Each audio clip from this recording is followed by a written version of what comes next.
guess I can put that away. Actually, I can hide the whole thing. There we go.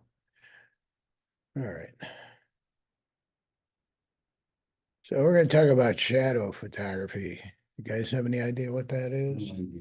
No idea. No, Some of the big shadows. All right, well, I hunted through some of my stuff and I came across, I must have picked this up here. oh, It's light and shadow. and shadow. There you go. It's by really right stuff. No, okay, good. I kind of looked through it, but All right. Well, I'll give you some examples. We're going to start with what we see outdoors because that's pretty easy and we're constantly seeing it and a lot of times shooting it because it's usually interesting. And then I'm going to go through creating interesting shadows cast by objects themselves and then shadows that are cast by objects or things onto other objects or people or what have you. And then also combination of both. And then maybe if we got time, we'll get through, film noir, which uses a lot of the shadows with the Venetian blinds and the fog and, light and all that sort of stuff. Fog usually representing cigarette smoke, I guess. So let's get started here. So here's some examples of what we usually see walking around here, especially in Arizona with all the harsh sunlight. So these are shadows cast by objects and also they're cast onto, walls and floors and steps and what have you. We see this all the time and sometimes it's interesting. We shoot it and other times we don't bother. But a lot of times, I'm sure you guys have, shot somebody in this kind of environment and you get the shadows all over them and that sort of thing. And we want to mimic that in the studio. And so how do you do that? We'll get to that in a few minutes, but let's get an example of what we can do in the studio. So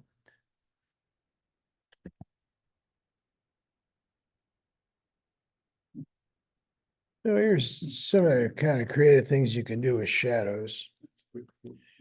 Basically being cast by an object. Was it, Sandy, was that a single source lamp or two lamps? This one is a single source. Wow. Yeah, this one as well, obviously. Well, generally the main light that's casting the shadow or from the object onto another surface or onto another object is a single source. You can do multiple sources, but sometimes it gets to be a little too much. So I always go with less is more and kind of work with one light at a time. You get some pretty interesting things just with a single light. It's amazing. Yeah. Pork's always a fun subject. This one, making a heart out of a handle. And, I've seen people take ring, like for weddings, they'll take the wedding band and they'll put it in a book, and that makes a heart. That's a pretty common photo that a lot of wedding photographers do. And then it gets a little more interesting. We have transparent objects because not only are you getting the shadow, but you're getting, when I was in 3D, the term was caustics. I think that's the physics term for it. But those hot white light areas like here, let me just turn my cursor on, so so like this kind of thing going on here.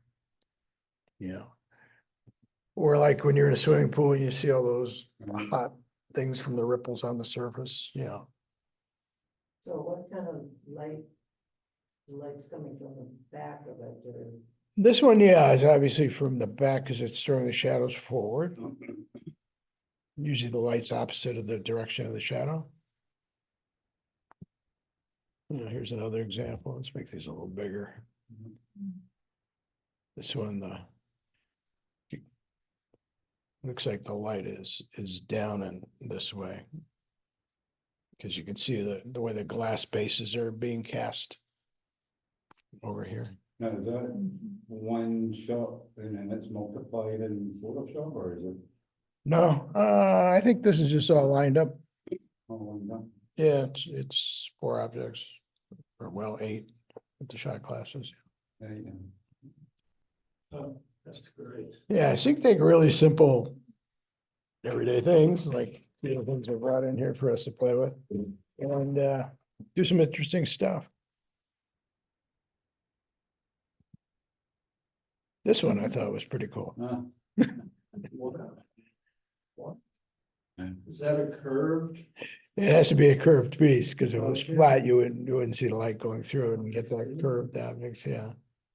So this is shooting from the top down, tabletop. Yeah. Yeah, and the light's this way. So I'm guessing it's actually a physical question mark, and they just turned it up on its side. So you get the shadow. That's kind of fun. And you see these a lot in ads.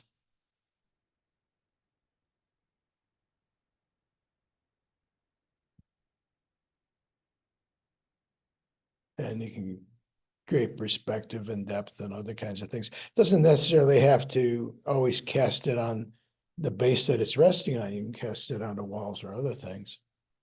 Or both in this case. On the way they angled it out so that. Right. shadows are Short and long. Yeah, These are mascara tops. so it gives it a little more of a vanishing point perspective. Pretty cool. Yeah. So this will give you guys just some ideas for your imagination. The next time we get together, we'll actually do a bunch of these and see how it works out. I'm recording this so you can review it in the meantime, and you can play around at home and try some things out if you want. And if you come up with some good ones, bring them in as well.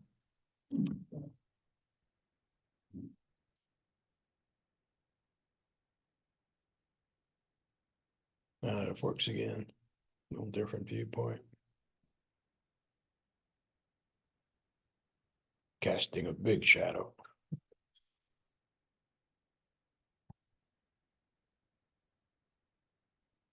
So the trick is finding the happy medium of where the light is and where the object you're using to cast the shadow is, and how hard or soft you want the shadow and what direction you want the shadow.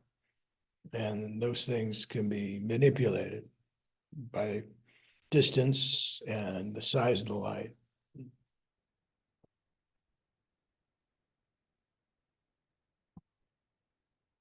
Okay.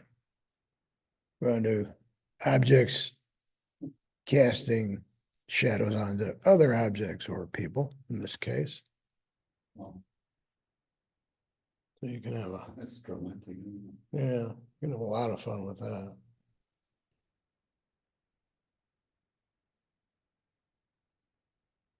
So what's creating all the dots?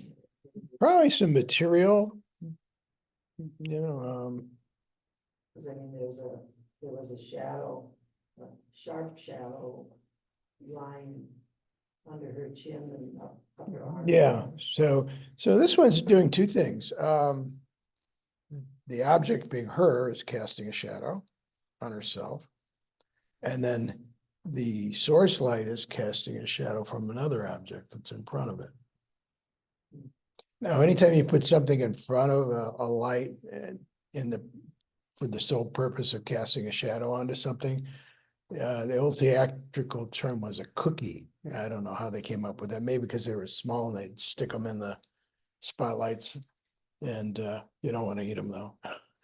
The other term is gobo, but that's kind of misleading because gobos generally mean a black piece or a card or a flag, something big to take light off of an object.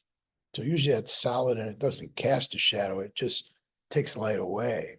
So generally I use the term gobo, I mean to shape the light and eliminate it off things you don't want. Like if I was lighting you and someone was going on the background, I didn't want to be on the background, I'd trim where the light goes by putting a gobo between the light and you and the background. I'd move the gobo until it got to a point where it's starting to affect you. And then I'd back it off enough so that I had the light I wanted on you, but nothing on the background. So the gobo is solid. Yeah, exactly. Like those black cards we have in the bottom of that case over there. If you ever wondered why those were there, that's what we use those for.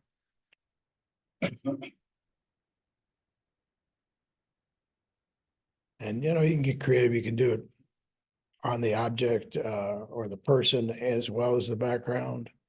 Or just the person, like in the first case, or in this case. This looks like a colander. That's pretty cool. Yeah, that was used to get this shape going. So something like that, we could do in the studio. Oh, yeah, with- we're gonna do it. Yeah, yeah, or actually, you're gonna do it. I'm gonna help.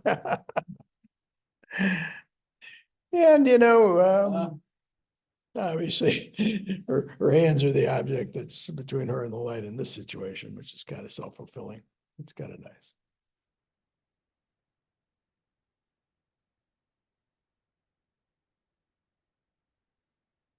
Well, this is a whole new avenue, isn't it? Yeah. Now, the other thing you can do is, like in this case, you could, trim the lights so it's very specific. So you've got lights and darks and shadows, and you're not necessarily casting a shadow onto something. You're actually shaping the light so it only hits your object or your person in a certain place. Where you shouldn't throw some kind of narrow. Yeah, exactly. object. Yeah. And these are more that kind of example. And then they have depth on this particular one. They lit the background with a spotlight so that she was in silhouette and there was a little bit of light on the background. And then they lit her face and then brought the gobo in to trim it off where they wanted it. So basically from center of the eye over. So go And- back to one before. How did they get the shadow? I mean, it's not a straight line, it's. Well, it goes with the curvature of the face. Yeah, yeah. Yeah, the shadow's gonna follow, especially when it's really hard. You'll be able to see it easier than a soft shadow. When we use a single light with a softbox, like we've been doing on these portraits, you'll see shadows, but they're very soft and Yeah. not delineated. And they wrap, and that's what gives the shape of the face, so it's not so flat. So in this case, they're. In this case, you're going the other direction. You're exaggerating it and using it for a graphical term. And here you're breaking it up, so many sources there. And again, you're backlighting the background behind to, create some depth and dimension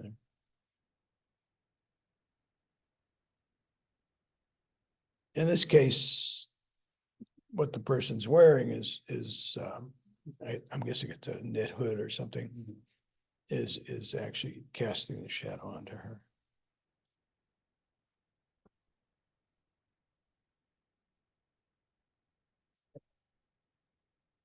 You have to crochet the object that was. Yeah, anything is porous enough for light to go through.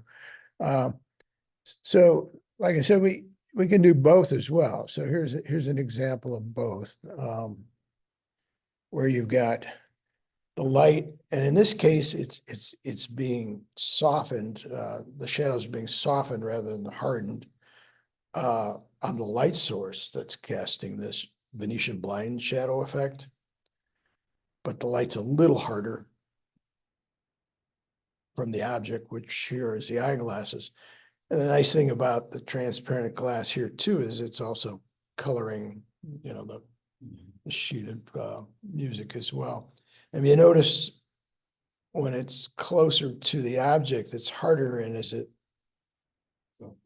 softens up as it goes away, because of the angle of it, and the nearer it is to the object, the harder it's going to be. And then you're also getting a little color because this is transparent, so you're getting a little reflective light going on onto here as well and over here. So this is kind of a nice effect.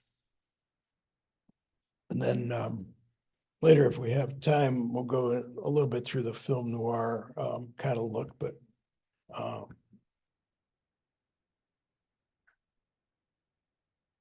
here's an example of that.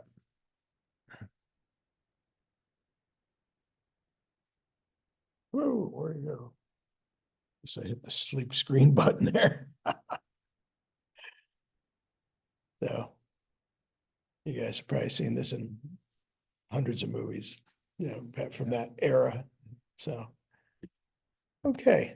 So I'm gonna play a couple of videos and then we can play around with some of the objects I brought in.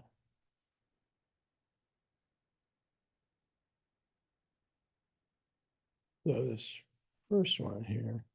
So will you send these videos to us? What's that? Will you send the videos to us? No, actually, it'd be part of this recording. I can send the links too if you guys want to play. This guy's a little nutty, but it's kind of good to show you some of the examples. Photography can get a little dull sometimes. Oops, wrong one. You know, get a key, light someone's face on the right side, put a little fill, get a backlight.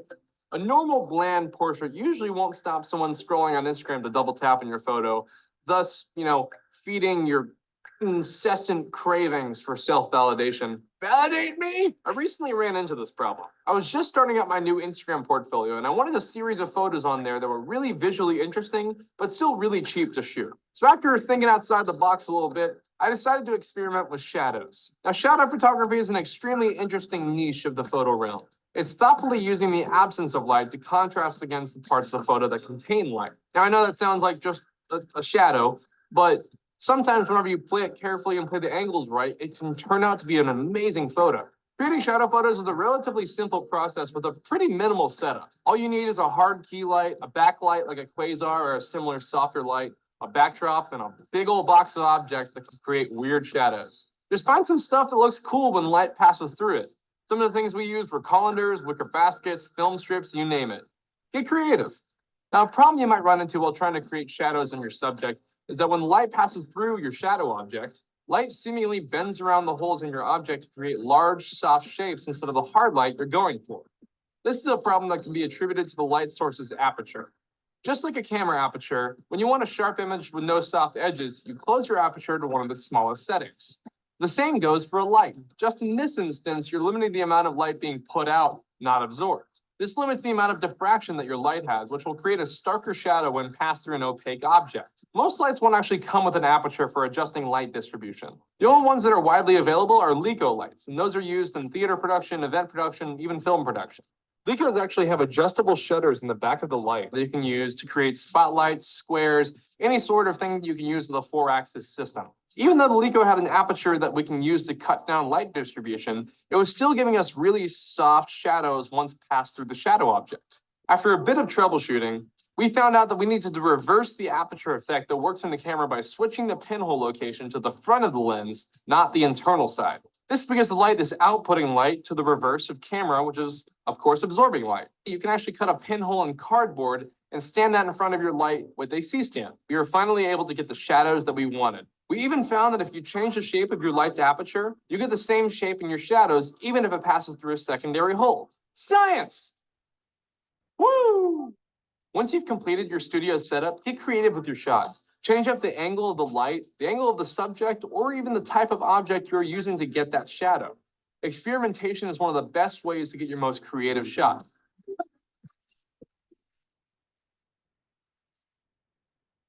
And that's how you shoot shadow portraits. As always, if you want more lighting tutorials for both film and video, make sure to Okay, so basically, what's happening here is on the older lights with the aperture, it made the light source smaller, actually. So you could do that in a number of ways. You know, like those new lights we have are very small LEDs. But when you put the Fresnel on it, it makes it bigger. Well, if you use it bare, it's going to be a harder shadow than if you use it with the Fresnel or a softbox. Same with a strobe or any light for that matter. Even the light from your phone's probably one of the best things because it's so tiny, you know, so it's gonna throw shadows really easily. So again, the closer the object you're throwing the shadow with is, the softer it's gonna get. And the further away from the light and closer to the subject, the tabletop in this instance, the harder it's gonna get. You guys follow that? Yeah. And then the way you move it around, and then angling, it's gonna cast longer shadows, obviously. So you've got two variables you can play with. One is where you put the shadow to make it softer and harder, bigger or smaller, and then where you put the light at and how large the light is. In fact, probably a good idea to play with either your phone light or a flashlight at home, a teeny flashlight, like a pen light, to kind of get the feel of what you can do with this. Now, this next one's a little more involved, but I think you're going to get a little more of the theory out of it. Hello, I'm Gavin Hoey, and I'm just about to do a Facebook Live, but don't worry if you missed it, because this is the edited highlights on how to shoot with super sharp shadows. Here's what happened. Okay, so shadows. Let's start off with this thing first of all. So this is, I turned it off so I don't blind the camera, a softbox. And by definition, a softbox should give us soft light. The edges of that shadow, the bits sort of round here, they're all very soft and blurry. There's a nice sort of blurred effect to them. And we would class that as soft light, because the edges, well, they are there, they're just not particularly well defined. So this is a smaller light source than the last one. So this time the shadow, definitely sharper. I'll just take a picture of that as well. So that we would class as hard light. You can almost see that looks more like a silhouette. It's like a tracing. The outline shape is very clear and defined. Now you also notice the shadows on the subject are getting harsher too than they were on the soft. You'll see that when he does the review. Not crisp hard light. There's still a little bit of element of softness to it. So what I want to do is make that even harder. And I'm going to do that by taking off the reflector. Here we go. I can get it off. There it goes.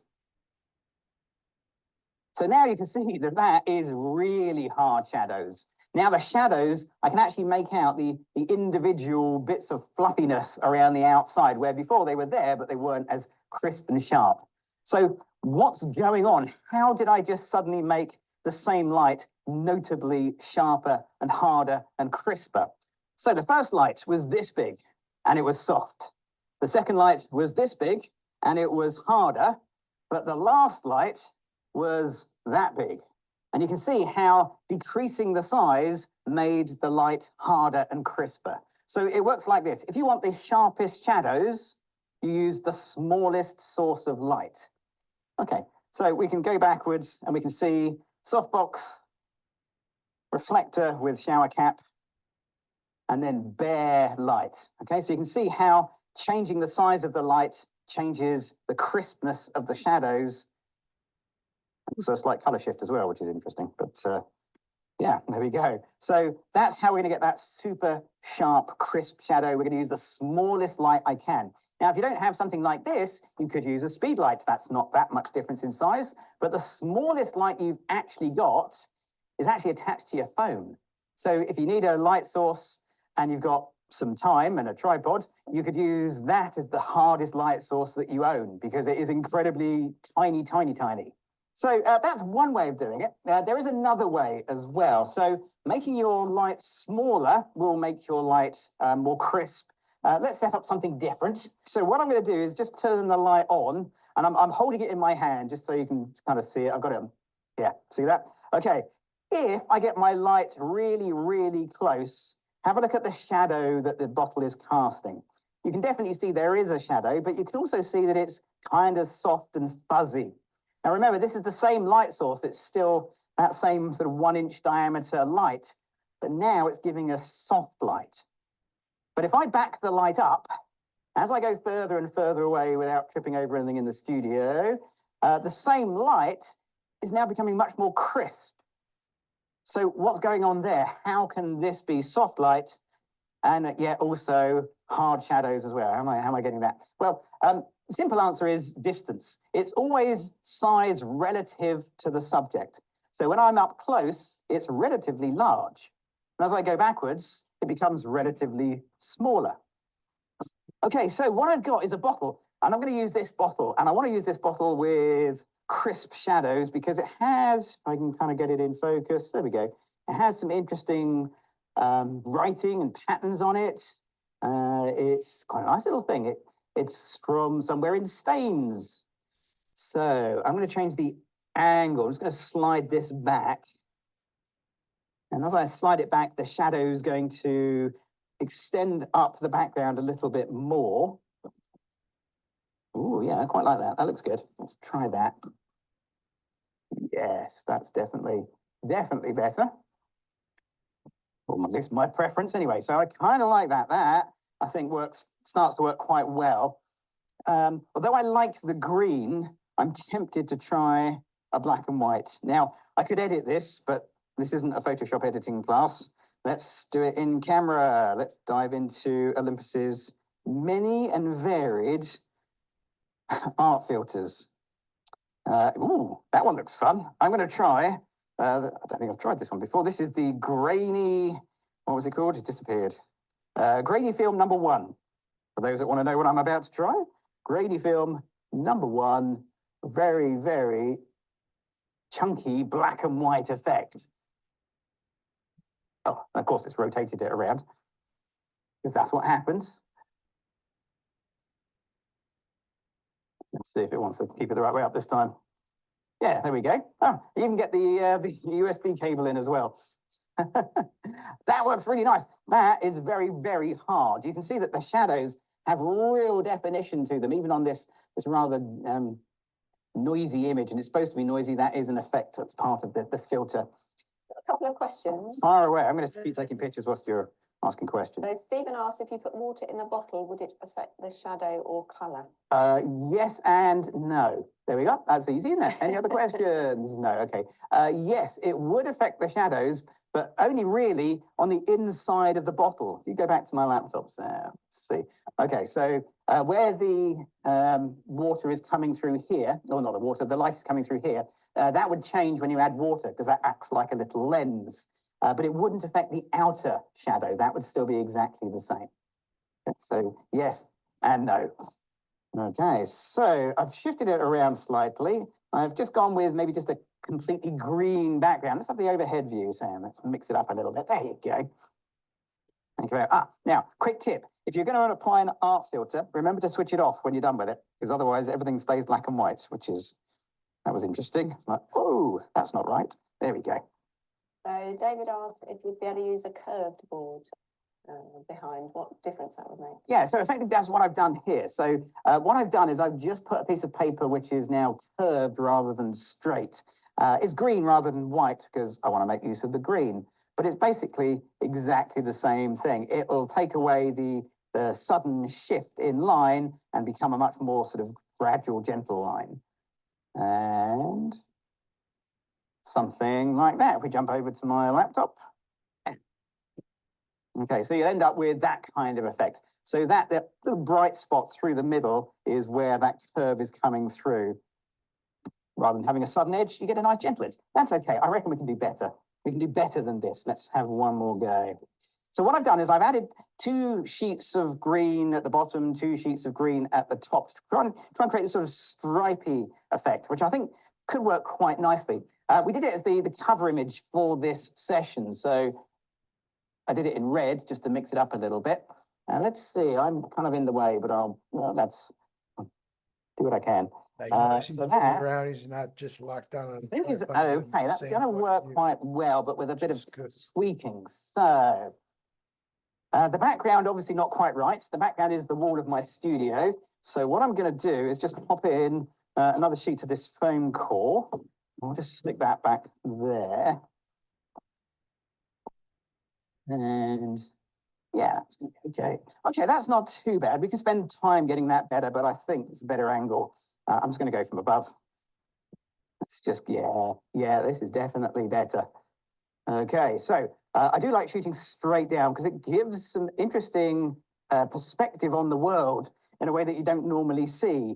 So it creates that kind of what is it feeling, which is kind of good with your photography. You're trying to create that sort of stopping and looking. So bright colors drag people's eyes in, lots of contrast gets people to look and stop and slow down, and they can clearly see it is a bottle from the sharp shadow. I've still got the video lights on, so I might just turn those off and just see if we can get that shadow really crisp. Terry asked, where are you focusing? The shadow or the bottle? Okay, Terry, I can tell you exactly where I'm focusing. I am focusing, whoops, about there, so about halfway down the shadow. Okay, and I'm at F8. Let's see if we can take that knowledge and do something different with it, because bottles are fun. I like using bottles. We use them all the time. I'm going to do something a little bit different because I'm getting older now, so I'm having to wear these a lot more, which, you know, when you hit a certain age, you think, yeah, glasses suddenly seem like a really good idea. So when we were doing this, I kind of put my glasses down and thought, ooh, that makes quite an interesting shadow. So let me just show you what I saw, and we'll go from there. Okay, so what I saw was, over to my laptop, that, okay? Very graphic, very clean shadows. I thought that worked quite well. The only problem is, it's not an interesting shape. Now, useless bit of information. Back in the day, I used to work as an optician, and we used to have glasses handed in, and I, at one stage, got these handed in. And these are great. I got these and thought, yeah, when I hit that age where I need reading glasses, I'm going to have these turned into reading glasses. The only problem is they ended up as props, and now we've used them quite a bit.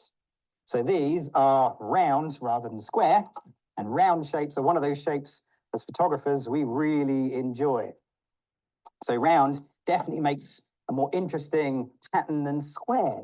Okay, so if I shoot from above, where we've been quite a few times, yeah, you know, you can kind of get an idea. But as photographers, we make a few general mistakes as photographers. And one of the mistakes I make an awful lot is lead feet syndrome. You just sort of stand there and think, yeah, that's quite good. And you just take the same shot over and over and over again. Have you, am I alone? Is that a thing that you've done as well? Do you find that? I do. I'm just kind of, I get stuck and end up taking the same picture multiple times. So I'm trying to, maybe that should be my New Year's resolution photographically, is move your feet.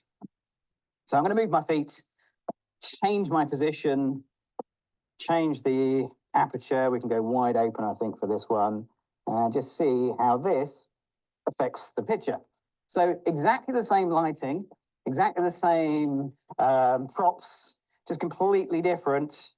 That's overhead, that's dropping down low. They've still got that hard shadow coming in and giving us that interesting effect. But the difference between, that's the wrong way, between the two is quite noticeable. Okay. Smash in. That looks okay. I'm happy with that. That's not too bad. Can we make it better? Yes, we can. Okay, so I'm going to make it better by playing around with shadows. So we know we can get hard shadows from this light. And we started this session out by also doing soft shadows. So we've got about 5 minutes left to go. So I'm going to try and sort of 5-ish minutes. I say 5 minutes. 5-ish minutes to go. I'm going to try and see if we can play around with shadows to make them a bit more interesting on this subject. I've got a Venetian blind. I can get some light going through this, which will mean getting this a little bit lower down, of course. There we go. Yeah, oh yeah, look, you can see that really clearly. There we go. Yeah, that's not too bad. I'm looking at the book and looking at the shadows and remembering the distance rule. Remember, as the distance between the light and your subject gets greater, the shadows become sharper. So if you can look at the book there, you can actually see, can we go for a close-up? So I can use a Venetian blind to create that sort of Venetian blind effect, which is kind of fun. I can shoot from above. Let's just do 2 different shots. Okay, head over to my laptop. There it is. And I can shoot from below, or at least down low. And I quite like this one because it gives me a background that works quite well. And that's kind of nice. I like that. And it looks like we have a nice sort of summary window going on. I can probably enhance that a bit further. I'm on a custom white balance 5600K, which matches the Badger Beam's native color. I could try maybe a cloudy white balance. There we go. Try that. That definitely adds a bit more warmth to the scene, doesn't it? That's technically the wrong white balance, but I like it. And therefore, it's the right white The balance. sepia. It does, doesn't it? It has a kind of oldie-woldy feel, which is kind of nice. That the filter name, Oldie Woldy. Copyright Gavin and Sam 2021. Yes, that's going to be in the next Olympus firmware update. Oldie-woldy. It's not, by the way. That's not true. Before anybody gets excited. Yeah, the low shot is definitely getting love on here. We all like that. What I've just used is called a cookie. Okay, it is something that blocks light. Some people call them a gobo. Technically, that's something different, but you know the terms are interchangeable. It's something that blocks light and creates a shadow. Now, they don't have to be expensive things because they're not actually in the frame. And in fact, they can be just as cheap as a couple of bits of foam core. And you can use this to create quite interesting shadows because we can actually block the light and cast a shadow. So all I need is a couple of clamps, which I think I've got in here somewhere. There we go. That's good. Okay. I'm going to clamp them on if I spin that around so you can see. Okay. One like that. And one like that. There we go. So I've made a little kind of gap in between the two. Just a little gap in between these two bits of foam core. And I'm going to spin them around in front of the Badger Beam light. Marvelous. Okay, so it's tricky to see on the exposure that we've got there. Let's try the overhead camera. Let's see if that, that's better, isn't it? Okay, but you can see a bit of shadow here, a bit of highlight there. If I take that picture, we'll see what's going on a little bit better. Okay, I'm going to shuffle the glasses back into the frame. I don't have a nice background for this, so I can't get quite so low, but you can see that there's a natural vignette to the edges of that scene. And that's there because the two pieces of foam core are casting a little bit of a shadow. Okay, so that's what's creating that. But remember, size and distance make a difference. So that is positioned, 18 inches from the light source. If I take the same and put it here, so now it is around about, go to the wide camera, Sam, I can't quite, there we go. So now it's that far away, where before we were there, we're now here. That has a massive difference on the shadows. There we go. Let's try that. Let's see how that changed the shadow completely. Completely changed the shadow. I've got a much crisper slot of light coming through because I moved it much closer to my subject, further away from my light. Further from the light, the crisper the shadows become. Obviously, the smaller the slot becomes as well. If I get it really close, I think that's as low as I can get that. Let's just raise the light to compensate. There we go. Perfect.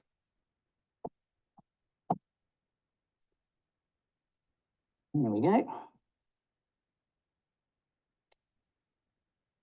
Smashing. Have a little look at that one. Okay, so we can have really crisp shadows with a really sudden drop-off. So I can control how much the drop-off of the shadows, the softness of the shadows is visible by adjusting how far away they are from the light source. Close to the light source, soft shadows. Distance from the light source, harder edged shadows. And although I like the hard edge shadows on the glasses, I think I want something in between for the shadows on the edges of the book. There you go. That's lovely. Okay. Smashing. Really good. I'm just going to move it backwards. I'm sorry. Unless I pulled the cable out, in which case, no, I think we're okay. I'm going to adjust my settings. Yeah, there we go. Love it. Okay, so slight tweak. That feels fantastic. I like that. That's really, really nice. So all it leaves me to do is to say thank you very much for Olympus UK for letting me do this, but mostly thank you for you guys for sticking around and hopefully enjoying it. Stay safe, keep taking photos. I'm Gavin Hoey. Thanks for watching. Okay, so that further explains what we talked about a little earlier. You guys have any questions? Want to go try it? Here we go. Well, if nothing else today, why don't we just play around a little bit? So what we're doing here, since this is being recorded, is basically I've handed out some different objects and people are playing with their flashlights on their phones, which you guys can do at home and see what you come up with. Thanks.